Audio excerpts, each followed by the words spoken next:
Assalamualaikum warahmatullahi wabarakatuh. Bertemu lagi dengan saya Herman Zambek. Kali ini saya akan membahas tentang nafsu amaroh atau daya benda. Tapi sebelumnya seperti biasa, yuk mari kita ngopi.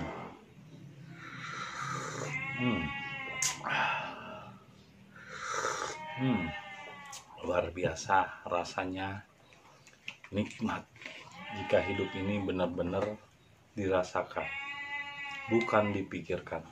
Karena dengan banyak berpikir akan kehilangan banyak nikmat Allah.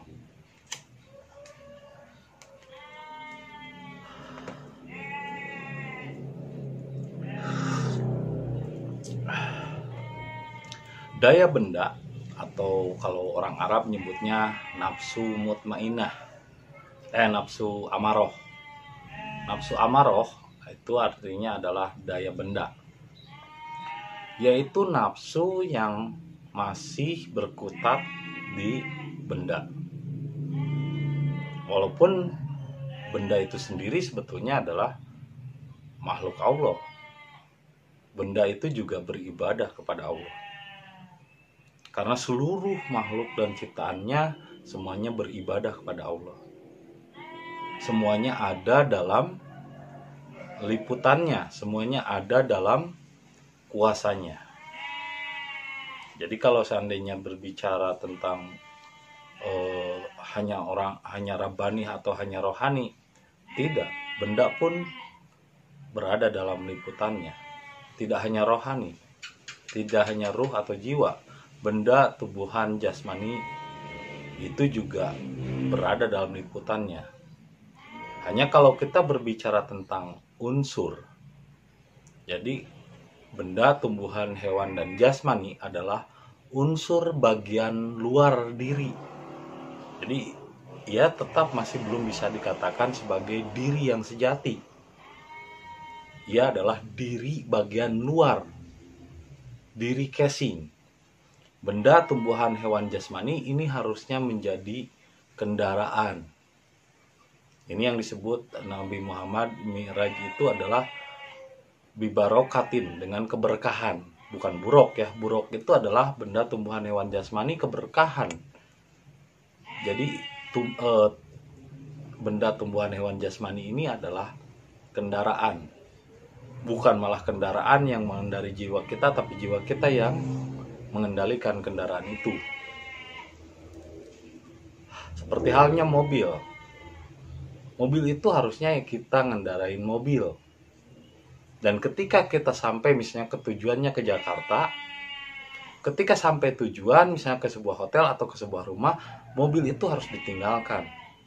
Nah, kasus dalam syariat itu adalah kendaraan bendawiyah, duniawi, kendaraan jalan pikiran. Harusnya itu adalah hanya mengantar saja kepada arah dan tujuan, bukan untuk terus-terusan dikendarai. Setelah kita sampai di hotel atau di rumah yang dituju, kita malah terus diam di mobil. Ini sama seperti orang-orang ketika dia bersyariat terus di syariat, tidak meningkat, tidak mau keluar dari syariat. Kalau keluar merasa berdosa.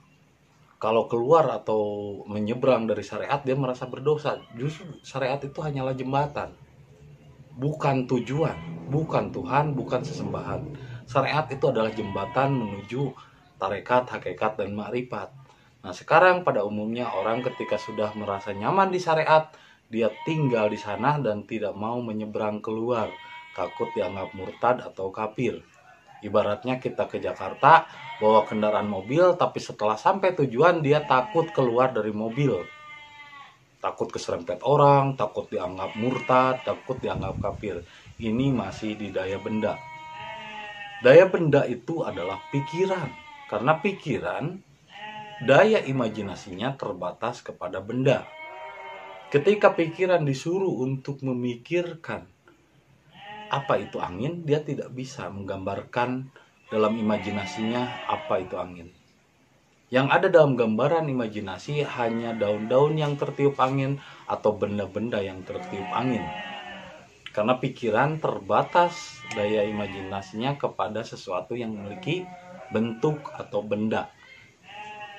Nah, di daya benda ini ada kalanya orang terus berpikir segala sesuatu tentang ketuhanan pun selalu dianalogikan kepada benda. Tuhan harus berkiblat, bersudut, atau menghadap suatu benda. Sehingga ketika kita berketuhanan tapi masih membutuhkan benda-benda untuk jadi arah dan tujuan sesembahannya, maka refleksi dari apa yang di dalam dirinya itu akan menimbulkan nafsu amaroh, nafsu kebendaan. Sehingga ketika dia memandang kemuliaan orang pun tidak berdasar kepada ilmu, tapi berdasar kepada benda. Sebanyak apa benda yang dimilikinya dihormati. Kalau orang miskin, dia acuhkan, dicuekan. Jadi dianggap bukan manusia. Sampai ada istilah, wah, saya tamang geus jadi jelema. Wah, dia udah jadi manusia. Jadi manusia dan tidaknya pun ukurannya masih kepada benda. Kalau banyak bendanya maka disebut manusia. Belum tentu juga. Banyak orang yang memiliki benda banyak tapi masih menilai rendah kepada orang-orang yang tidak memiliki benda, berarti manusia yang masih di daya benda. Apabila dia masih mengukur kemuliaan dan ketidakmuliaan orang dari benda, dari seberapa banyak benda yang dimiliki, berarti manusia wujudnya, tapi sifat dan kelakuannya masih di nafsu amaroh. Nah, kalau di wayang disebut si cepot. Makanya si cepot ini warnanya merah. Itu nafsu amaroh. Nafsu amaroh itu warnanya merah. Jadi kalau setan-setan yang berwarna merah seperti di Amerika, Hellboy, selalu digambarkan dengan warna merah, berarti setannya masih di daya paling rendah. Karena daya benda itu daya paling rendah, yaitu nafsu amaroh. Nah, segala sesuatu masih diukur oleh benda. Sebanyak apa benda yang dimilikinya. Padahal belum tentu benda yang dimilikinya itu hasil dari hal yang baik. Bisa jadi hasil dari korupsi. Untuk apa kita menghormati orang dari benda? Karena benda tidak menunjukkan kemuliaan. Jika cara yang didapatkannya tidak mulia. Misalnya dari menipu, dari maling, dari korupsi, itu tidak mulia. Tetap saja benda membuat dia menjadi rendah. Jadi jangan mengukur orang lain atau diri kita, jangan melihat segala sesuatu itu dari ukuran benda. Nah, itu sifat kalau kita masih mengukur kemuliaan seseorang dari benda, berarti kita sendiri masih di daya benda. Semua manusia sama, jangan melihat karena bendanya. 2. Daya benda adalah nafsu amaroh, yang suka marah. Misalnya dulu Nabi Muhammad itu kan usaha, mencari uang, usaha dipakai untuk dakwah. Justru uangnya itu habis dipakai untuk dakwah. Nah, sekarang pada umumnya kebanyakan ahli kitab menjadikan dakwah sebagai ladang usaha. Artinya tujuan dakwahnya bukanlah tentang mengenali Tuhan, bukanlah tentang beribadah kepada Allah, tapi beribadah kepada benda. Tujuan dakwahnya untuk mendapatkan uang, berarti dia beribadah kepada benda. Meskipun benda pun selalu ibadah kepada Allah. Nah, ini banyak ahli kitab ketika berbicara tentang Allah, berarti itu adalah daya benda yang berbicara tentang Allah. Banyak sekarang ini daya benda yang berbicara tentang Allah. Istilahnya si cepot lagi ngomongin tentang tauhid. Jadi ahli kitab ketika berbicara tentang ketuhanan, tentang Allah, itu adalah si cepot sedang berbicara tentang tauhid. Atau istilahnya daya benda yang sedang ibadah kepada Allah. Karena daya benda pun ibadah kepada Allah. Tapi belum manusia. Walaupun wujudnya manusia, tapi daya yang ada dalam dirinya adalah masih di benda. Masih sedih kalau nggak punya uang. Ketika punya uang dia senang. Berarti dia hidupnya masih terpengaruh oleh benda. Padahal bahagia dan tidaknya seseorang tidak dipengaruhi oleh benda. Jangan sampai dipengaruhi oleh benda. Ini banyak orang, para wanita terutama, dia berpikir saya harus mendapatkan suami yang banyak bendanya, yang banyak hartanya, agar saya dapat bahagia. Belum tentu juga. Banyak kasus teman-teman saya yang menikah dengan lelaki yang meskipun udah tua, yang penting banyak hartanya, malah hidupnya tidak bahagia. Dia dikekang, nggak boleh ini, nggak boleh itu sama suaminya, seperti burung di dalam sangkar. Artinya benda atau harta benda tidak menjamin seseorang menjadi bahagia. Meskipun harta benda ini adalah jembatan atau jalan, tapi bukan jaminan orang itu bahagia. Karena kalau tanpa benda juga kita perasaan ada yang hilang, tapi bukan berarti tujuan. Justru bendanya itu harus diibadahkan, harus dimuliakan bendanya itu, agar bendanya itu bukan sebagai tujuan hidup, tapi hanya sebagai jembatan atau kendaraan yang membuat dia menjadi lebih mulia, bukan tujuan. Tidak sedikit saya melihat justru hidupnya hanya tujuannya untuk mencari benda. Pagi-pagi kalau saya lari pagi, saya ngelihat orang pada seliberan gitu, motor cepat, mobil cepat, mau pada berangkat kerja. Saya pikir, saya nganggur ini, nggak kerja. Saya pikir kenapa ya mereka hari-harinya selalu dijajah oleh benda.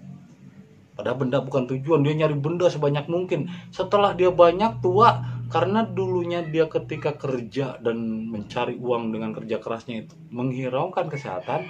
Setelah dia tua, uangnya banyak, habis lagi dipakai untuk berobat. Habis lagi dipakai untuk terapi, kemoterapi, kanker. Karena apa? Keserakahan di dalam dirinya. Artinya apa yang dikejarnya? Yang dikejar manusia jangan benda, tapi kebahagiaan hidup. Yang dikejar harusnya kita kenali dulu. Sang pemilik maha benda ini siapa? Ya kenali Allah, kenali diri. Kenali pribadi kita. Jangan sampai kita malah terpedaya oleh benda. Bukan bendanya yang salah, tapi terpedayanya. Seperti uang kertas 100 ribuan ketika dibakar, tiba-tiba, wah sayang ya uang. Nah itu dayanya itu, yang jangan sampai merasuk di dalam diri kita. Sehingga kalau tidak punya uang seolah-olah mati. Kalau punya uang hidup kita jadi semangat. Jangan karena semangat itu karena adanya uang, jangan.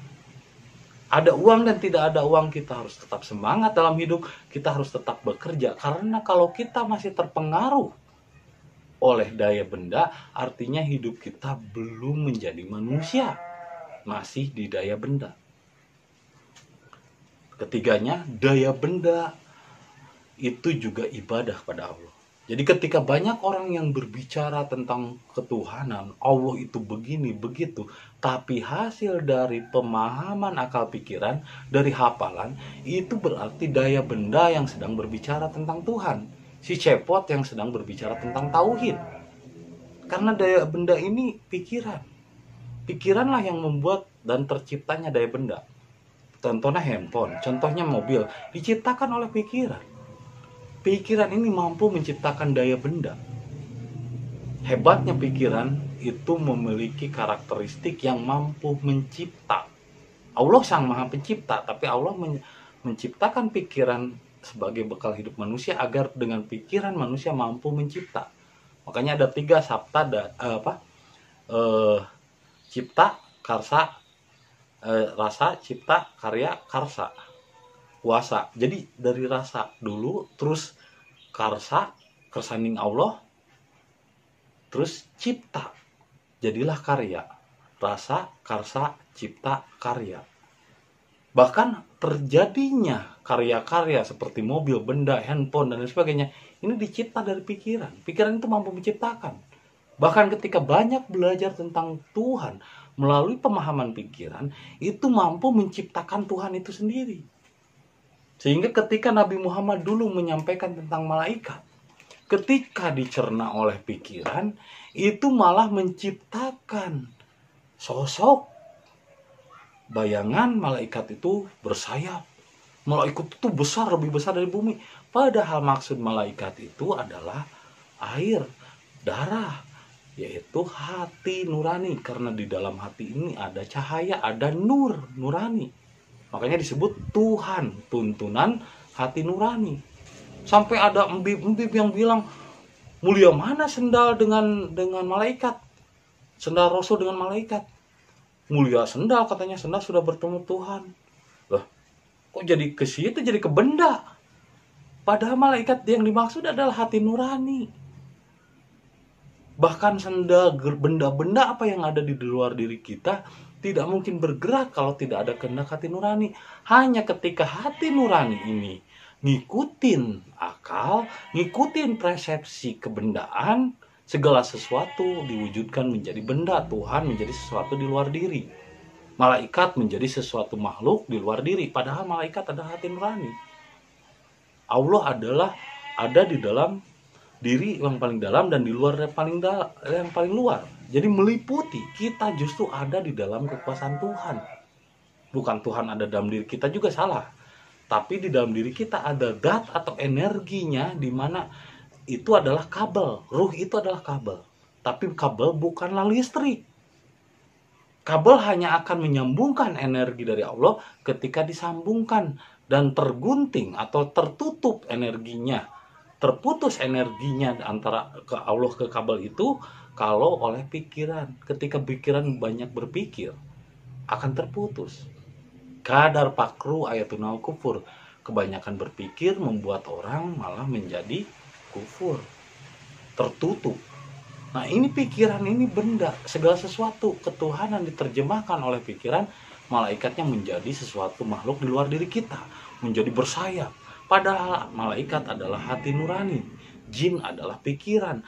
Nah, ketika hati nurani ngikutin pikiran, air ngikutin api, maka jadilah iblis, jadilah setan, jadilah nafsu.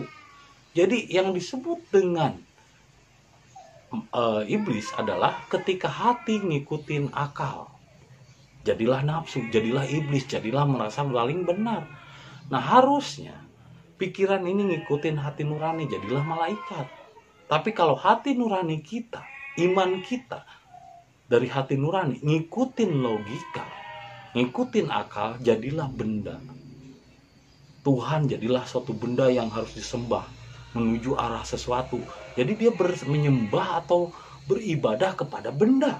Hasilnya pun segala sesuatu akan dibentukkan menurut akalnya. Itulah Tuhan yang diciptakan oleh akal, maka akan melahirkan benda-benda di luar dirinya. Malaikat menjadi suatu sosok di luar diri, padahal malaikat adalah hati nurani. Kalau hati nurani ngikutin akal, maka jadilah iblis, maka jadilah nafsu. Jadi ketika berbicara mulia mana sendal dengan malaikat, mulia sendal, itu artinya iblis sedang berbicara. Karena iblis itu adalah hati nurani yang ngikutin pikiran, menurut logikanya, menurut pemahamannya. Padahal belum tentu seperti itu.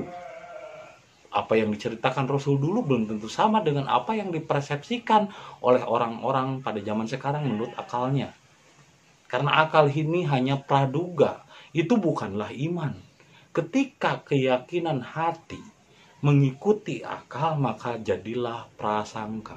Banyak orang yang akhirnya sekarang menjadi prasangka. Ini masih di daya benda. Daya benda ini adalah pikiran. Karena pikiran ini hanya untuk tugasnya mencari duniawi, untuk keduniaan. Tapi ketika pikiran diarahkan untuk ketuhanan, maka segala apapun bentuk ketuhanan dan peribadatannya selalu diukur dengan benda atau nafsu amarah. Sehingga orang-orang yang berada di dalam nafsu benda ini hidupnya selalu dipenuhi dengan amarah, selalu marah-marah. Makanya kalau marah bahasa Inggris atau gila disebutnya mad, dan terlalu marah atau sangat marah disebut so mad. Jadi janganlah marah-marah, karena kalau kita sering marah-marah, sering mengklaim, mengajab, dan mengkafirkan orang, berarti kita belum manusia, masih di nafsu amaroh atau nafsu benda. Manusia saja belum, jangan berbicara tentang ketuhanan kalau masih di daya benda. Jadilah manusia, karena kalau manusia itu punya hak untuk menyampaikan tentang ketuhanan. Manusia saja belum, masih di daya benda, udah membicarakan tentang Allah. Ya nggak akan nyambung. Karena segala sesuatu bentuk tentang ketuhanan pun akan dicerna dan diterjemahkan menurut akalnya, sehingga menjadi bentuk dan makhluk-makhluk di luar diri. Pada semua apapun yang diciptakan Allah, malaikat, jin, iblis, Allahnya sendiri, dan segala bentuk alam semesta pun semuanya ada di dalam diri. Karena manusia itu adalah miniatur alam semesta. Maka tinggal kita memilih jadi manusia atau jadi benda. Karena sekarang ini banyak orang casingnya manusia, tapi sifat dan karakter di dalam dirinya masih di benda, masih di nafsu amarah. Sehingga dia masih menilai segala kesuksesan, segala penghormatan dan kemuliaan diukur oleh benda. Janganlah menilai segala sesuatu dari benda. Dan janganlah marah ketika tidak punya benda. Tetap bahagia bukan karena benda, tapi bahagialah karena syukur dan senantiasa bersyukur kepada Allah. Apapun yang kita dapati hari ini, tetap nerimo dengan legowo. Itulah fitrahnya manusia. Jambek, kembalilah ke fitrah. Innalillahi wa inna ilaihi rajiun. Terima kasih atas kesetiaannya menonton video saya, dan saksikan video-video berikutnya sehingga bisa memberi inspirasi dan hidayah bagi kita semua. Assalamualaikum warahmatullahi wabarakatuh.